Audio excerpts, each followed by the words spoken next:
રાજ્ય સરકારે શરૂ કરેલી બસને અદ્ભુત પ્રતિસાદ મળી રહ્યો છે।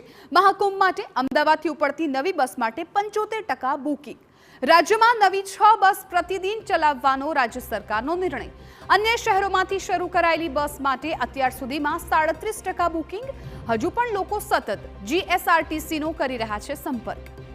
પ્રયાગરાજમાં મહાકુંભ મેળો ચાલી રહ્યો છે, ત્યારે ગુજરાતમાંથી શ્રદ્ધાળુઓ સરળતાથી પ્રયાગરાજ પહોંચી શકે તે માટે ગુજરાત રાજ્યના એસટી અને ટુરિઝમ વિભાગ દ્વારા વિશેષ બસ સેવા શરૂ કરવાનો નિર્ણય લેવામાં આવ્યો હતો, જે અંતર્ગત અમદાવાદથી પ્રતિદિન એક બસ પ્રયાગરાજ જવા રવાના કરાઈ રહી છે। જો કે યાત્રાળુઓનો ધસારો જોતા હવે અમદાવાદથી વધુ એક બસ તેમજ સુરતથી 2 અને વડોદરા તેમજ રાજકોટથી એક બસ પ્રયાગરાજ માટે મંગળવારના રોજથી શરૂ થશે। તમામ બસ જતા આવતા એક રાત અન્ય રાજ્યોમાં હોલ્ટ કરશે, જે માટે તમામ વ્યવસ્થા હાલ નિગમ દ્વારા જ કરવામાં આવી છે। ખાસ કરીને 3 નાઇટ અને 4 દિવસનો આ પેકેજ છે।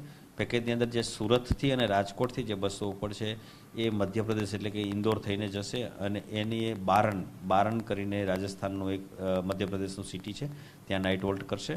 અને બરોડાથી અને અમદાવાદથી જે બસો જશે એ જે અત્યારે આપણે કોટા થઈને જઈએ છીએ એ શિવપુરીમાં નાઇટ કરશે, જતા આવતા શિવપુરી નાઇટ કરશે। અને જે સુરત અને રાજકોટની બસ છે એ જતા આવતા બંને વખતે બારન નાઇટ કરશે। આવતી વખતે રહેવાની અને જમવાની તમામ સુવિધા નિગમ દ્વારા કરવામાં આવી છે। જો કે પ્રયાગરાજમાં શ્રદ્ધાળુઓનો ધસારો વધુ હોય ત્યાં સ્થાનિક કક્ષાએ રહેવાની સગવડ શ્રદ્ધાળુઓએ જાતે કરવાની રહેશે।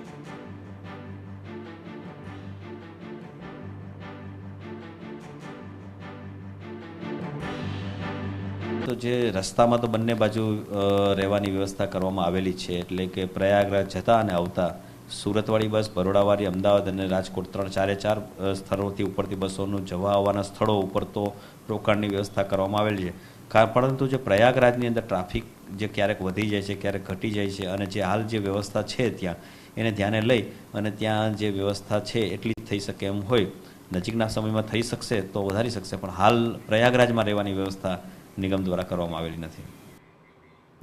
મહત્વની વાત એ છે કે અમદાવાદથી ઉપડતી નવી બસ માટે પણ 75% બુકિંગ થઈ ચૂક્યું છે, તો બીજી તરફ અન્ય શહેરોમાંથી શરૂ કરાયેલ બસ માટે પણ 37% બુકિંગ અત્યારથી જ નોંધાઈ ચૂક્યું છે અને હજુ પણ સતત ઇન્ક્વાયરી ચાલુ છે। યાત્રાળુઓ એસટી બસ ડેપોના બુકિંગ કાઉન્ટર ઉપરથી પણ ટિકિટ બુક કરાવી શકે છે, તો ઓનલાઈન પણ સરળતાથી બુકિંગની સુવિધા ઉપલબ્ધ છે।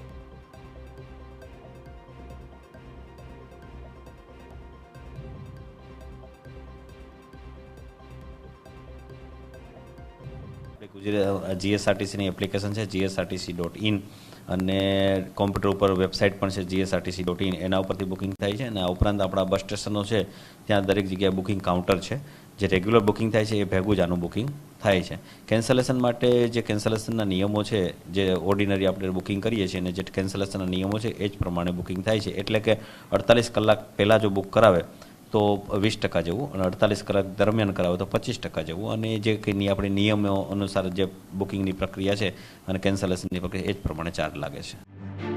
હવે રાજ્યમાંથી પ્રયાગરાજ માટે પ્રતિદિન 6 એસટી બસ ઉપડશે। સૂત્રોના જણાવ્યા મુજબ જો જરૂર લાગશે તો હજુ પણ બસની ફ્રીક્વન્સી વધારવાની રાજ્ય સરકાર દ્વારા તૈયારી રખાઈ છે। કરોડો હિન્દુઓ જ્યાં આસ્થાની ડૂબકી લગાવી રહ્યા છે તે પ્રયાગરાજ માટે અમદાવાદ અને રાજ્યના વિવિધ શહેરોમાંથી બસ સેવાનો પ્રારંભ થઈ ચૂક્યો છે।